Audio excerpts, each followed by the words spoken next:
willing to die for? Are these principles something that you would be willing to sacrifice for at least? You know, we always talk about lives, fortune, sacred honor. Are we willing to give of our life, that's our time, of our money, yes, our fortune, and our sacred honor, speaking truth regardless of who criticizes us or cancels us? I'm just always so encouraged when I see these types of people and this type of sacrifice of life, fortune, sacred honor in places like Maine. And I don't mean to make fun of places like Maine. Hope you hear me on that. I'm not being negative about them. It's just a reality when you look at these northeastern states, when you look at the the West Coast and we like to call it the left coast. You look at these areas, these blue areas have rejected God. They have rejected godly principles. The leaders of those areas have done so with the permission of the citizens in those areas. And to be blunt, it has been the church staying silent that has caused so many of these problems. Well, I should say all of these problems. I mean, you go back to Charles Finney's famous address where he talks about if the press is corrupt, the pulpit's responsible for it. If business is corrupt, the pulpit's responsible for it. If there's corruption in the legislature and in politics, the pulpit's responsible for it. I mean, Finney was right. And so it is because of the church being silent, pastors being silent, that these blue areas are so blue, and then frankly in the red areas we're fighting to restore these things. But when pulpits are not silent, when they are engaged, when they are speaking truth, then we see exactly what Carol saw at the legislature there in Maine in the last couple of weeks and across the state. And so, Lord willing, there's a revival happening there, and there are more and more pastors speaking up, and there's more and more churches that are getting engaged. I mean, just listen to those numbers in that small state of Maine. Imagine if we did that all across the country. And guess what? We know exactly how to make that happen. You being the catalyst for a restoration of biblical values and constitutional principles in your neighborhood, in your family, in your church, that's how it happens. It starts with you. So become a Constitution coach today. Get a biblical citizenship and modern America course started right there in your community. And let's usher in the kind of things that were happening in Maine on that particular bill. Let's have that happening on every issue all over the country. It begins with you. You've got to make it happen where you live. I hope you'll consider doing that. I sure appreciate you listening today. You've been listening to At the Core with Walker Wildman and Rick Reed. The views and opinions expressed in this broadcast may not necessarily reflect those of the American Family Association. 90.5 KTXG Greenville, Dallas. The Bible makes it clear that God is the one who gives life. It's a gift that we shouldn't take for granted. Unfortunately, there are those who have a different view of life's value. They would fight for the right to kill an unborn baby and sneer at anyone who believes that human life begins at conception. Life is precious to God, so let's continue to defend the sanctity of life. A reminder from AFA. This is American Family Radio, a listener-supported ministry of the American Family Association. American Family News, I'm Robert Thornton. The Covenant School in Nashville files a motion to protect its interest ahead of any release of mass shooter Audrey Hale's manifesto. Here's Fox's Jeff Manasso. There's been multiple lawsuits filed calling on the city of Nashville to release the writings of the transgender shooter who killed 6 students and staff at Covenant School in March. Lawyers for the school filed a motion Monday to intervene in the lawsuits and to have sensitive information like building schematics or confidential info on employees and students redacted. Metro Police say they've been reviewing the shooter's manifesto. A judge has also ordered the department to file under seal with the court redacted copies of the documents to be discussed during a hearing later this week. The fallout from Special Prosecutor John Durham's final report continued. The report condemned the FBI's decision in 2016 to open a full investigation into the alleged involvement of Russia in the Donald Trump election campaign, saying it did so based on raw, unanalyzed, and uncorroborated intelligence. Republican Senator Mike Lee of Utah spoke to Fox News and gave his thoughts on the findings. I think this one makes abundantly clear that this is more than just garden variety misconduct or sloppiness on the part of the FBI. This shows that our nation's premier law enforcement agency was able to take political motivations and weaponize them into our criminal justice system. California Republican Representative Darrell Issa told Newsmax he is not pleased to see FBI Director Christopher Wray trying to pretend that everything's going to be okay. He also said the Durham report revealed the weaponization of the government against its people. Florida is making moves to ban diversity, equity, and inclusion programs across the state. Fox's Jonathan Siri has the story. Florida Governor Ron DeSantis has signed legislation banning state funding for diversity, equity, and inclusion programs, also known as DEI, at Florida colleges and universities. This bill says the whole experiment with DEI is coming to an end in the state of Florida. We are eliminating the DEI programs. We are going to treat people as individuals. We're not going to treat people as members of groups. The American Association of University Professors criticized the Republican governor for, quote, enshrining into law culture war-inspired censorship. But DeSantis is rallying social conservatives who have long accused America's colleges and universities of having a liberal bias. In Atlanta, Jonathan Siri, Fox News. The left is at it again, this time at an event in Houston when protesters disrupted remarks of Republican Governor Greg Abbott's promoting school choice, according to Fox News. We're here tonight for a purpose and a reason. We are rallying Jesus for rallying justice. You have got to go. Homeschool matters, and stay ahead, and you really got to go. The state Senate passed its school choice bill last month, which Abbott said would make 5.5 million students in Texas eligible to use taxpayer dollars to go to the school of their choice through an education savings account. The Texas chapter of the American Federation of Teachers calls the school choice movement a scam, which eliminates transparency and public accountability. Texas will soon protect minors from the transgender movement. AFN's Charlie Butts reports. Texas Governor Greg Abbott is expected to sign a bill that will prevent use of puberty blockers, hormone therapy, and surgical mutilation surgery for minors. Jonathan Covey of Texas Values tells AFN. It does this by making sure that doctors are following actual science, and doctors are prohibited from following gender ideology junk science that says that you have to listen to what a kid's idea of what they think they are. For example, would a doctor hand an 8-year-old an alcoholic beverage just because the child thinks they're adult enough to make the decision? We don't let kids drive cars when they're under 18. We don't let kids get tattoos without permission. We don't let kids even buy cough syrup over the counter. And so this and mutilating their bodies are much more serious than that. And we're finally taking a step to protect kids.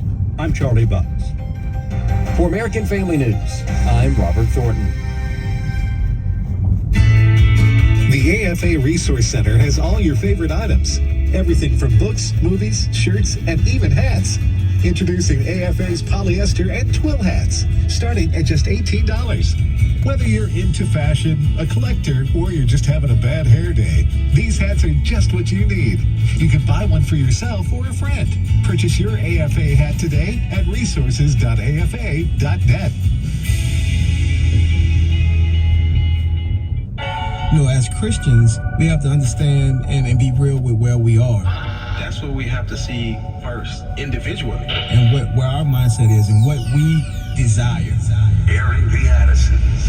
I think what God is really calling us back to, it's those individual personal revivals in our own lives where we're like, oh Lord, what have we done? We have minimized you. Promoting truth, wisdom, and empowerment. As the church, man, we should be on the forefront of making disciples, of indoctrination and godly things.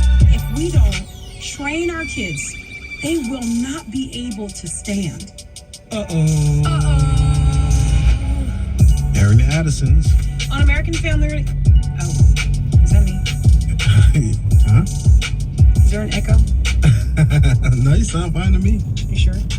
I can hear me talking to me. You can hear you talking to you. Let's see if I don't know. Okay, on American Family, there it is. It's gone. Okay. I heard it was weird, which now I understand. Now I understand how our listeners feel. How are you guys doing every day for an hour? Oh my goodness, that was a bit much. I heard me talking to me as I was talking. But it went away. It did. It's gone. I still It's hear better it. now. I hear what you're saying. I hear myself now, but I don't know. Wow. It's gonna be a tough. It's gonna be a tough program. We'll get through Good it. thing though. I don't talk much. Oh, wow. We'll be here all week, people. I don't know. Anyways, I don't know. I don't know what's going on. That was just a weird thing. But it's funny, though, because I do want to say this. Thanks. Thank you for being here and listening during this time. It's interesting to hear your own voice coming back at you. I'm Miki, is what I was going to say. Hey, and Sweet Victory and J-Mac are on tap to help us navigate the program today. Today, I want to take a look at what is going on in the area of our healthcare and hospitals. It was brought to my attention. I sent an article that is really a shocking article looking at what is happening. It's not potentially happening. It's not on the horizon. What is happening in hospitals today. And it is the same thing that began happening in corporate America back in 2002.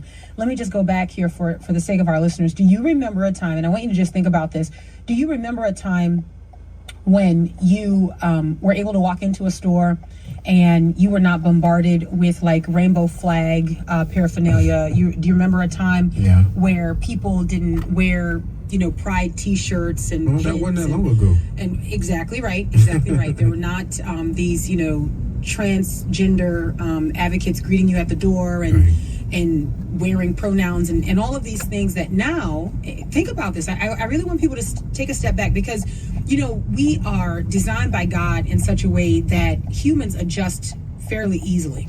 We just kind of get used to things and those things become almost a new normal for us. And so in some ways it's a wonderful design in that we don't have to face sustained trauma because of change. You know what I mean? Like we are able to respond to a situation and say, okay, I can work under this, or I can deal with this, I can manage this. And another way, it's actually quite destructive when we are not able to be discerning enough to resist those things that are harmful. Right? So there's some good change that happens in life. We're able to adapt, to adjust, if you will, and say, okay, all right, I got it. This is I can work through this.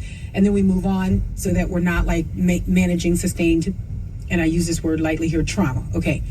But when you look at what has happened in corporate America since 2002, when the Human Rights Campaign first released their Corporate Equality Index, and they were scraping together companies to get them to participate in this in-house survey. Now, if you go back and listen to the archives of our show, we spent 1 June going through the Corporate Equality Index, and the aim was just to reveal to you why we are where we are. When you've got employees who actually they ended up being vindicated, these Kroger employees, but when you've got employees who are saying, I'm not going to wear a rainbow heart emblazoned on my smock here at work, like I'm not going to do that. This violates my conscience. I believe that the Lord has outlined what marriage is and natural affection. So I'm not going to wear. They were vindicated. They won their lawsuit. They settled they won their lawsuit against Kroger, being wrongfully terminated, and good for them. But one of the things that I wanted to do was I wanted to say, and this was before their case, but I wanted to say this is why we are where we are. This is why every June, you will see these companies bending over backwards trying to gain their corporate equality points. So the Corporate Equality Index is on a scale of 100, and there are all of these hoops. I mean, it's like best in show. It's like a dog show, okay? That all of these companies, they must jump through these hoops, they must walk this line, they must do a quick turnaround, they must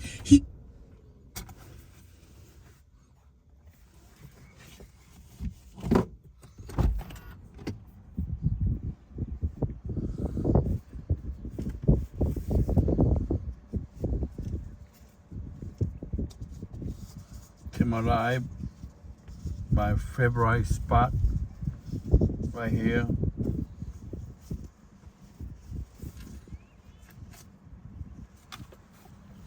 Let me show you around.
This is gonna be last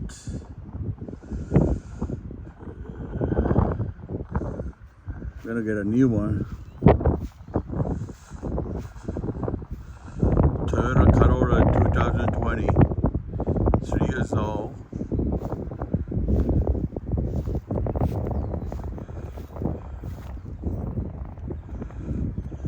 It's a hatchback.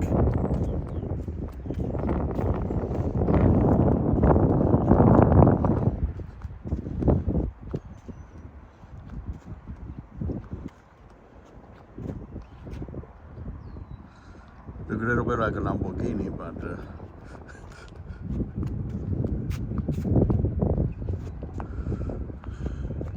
you might like it. Silver, classic silver.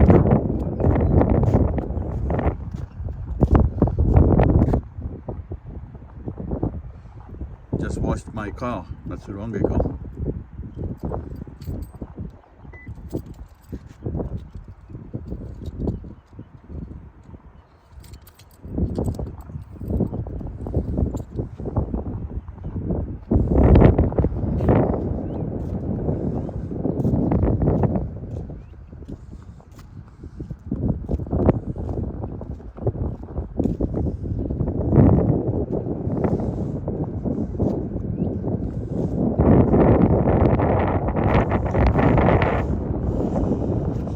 Nice day today.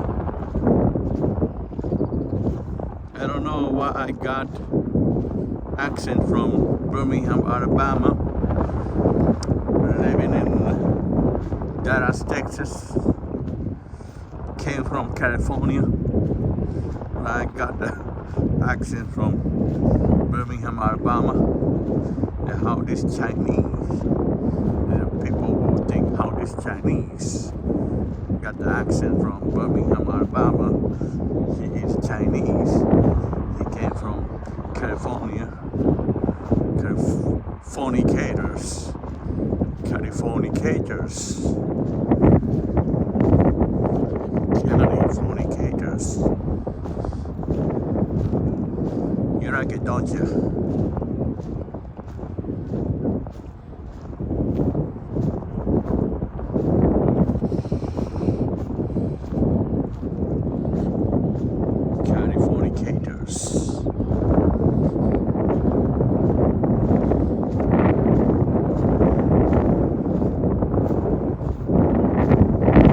Whoa, that's a big old turtle out here. Big old turtles. What is doing out here? What is doing out here? Mississippi. That's a guy named Mississippi. The big old turtle named Mississippi.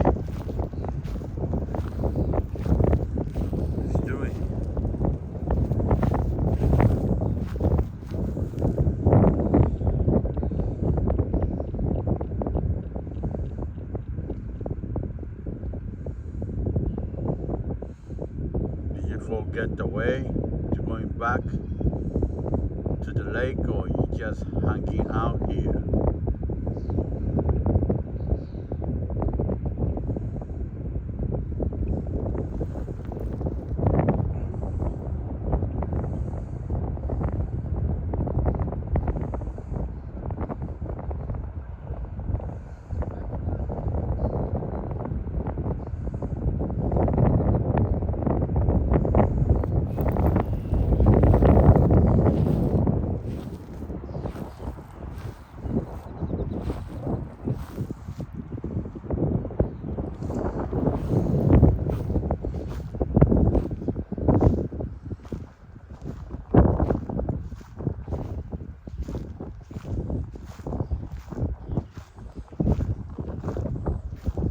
With the accent of Cyndi Lauper.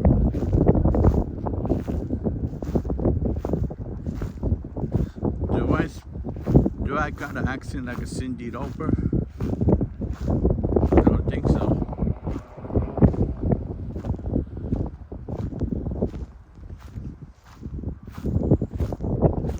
England, right?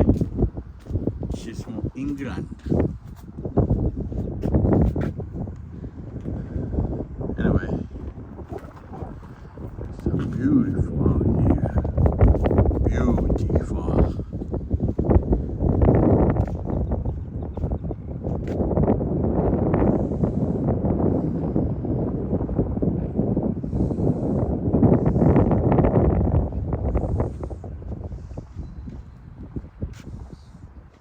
The black man walked down the street.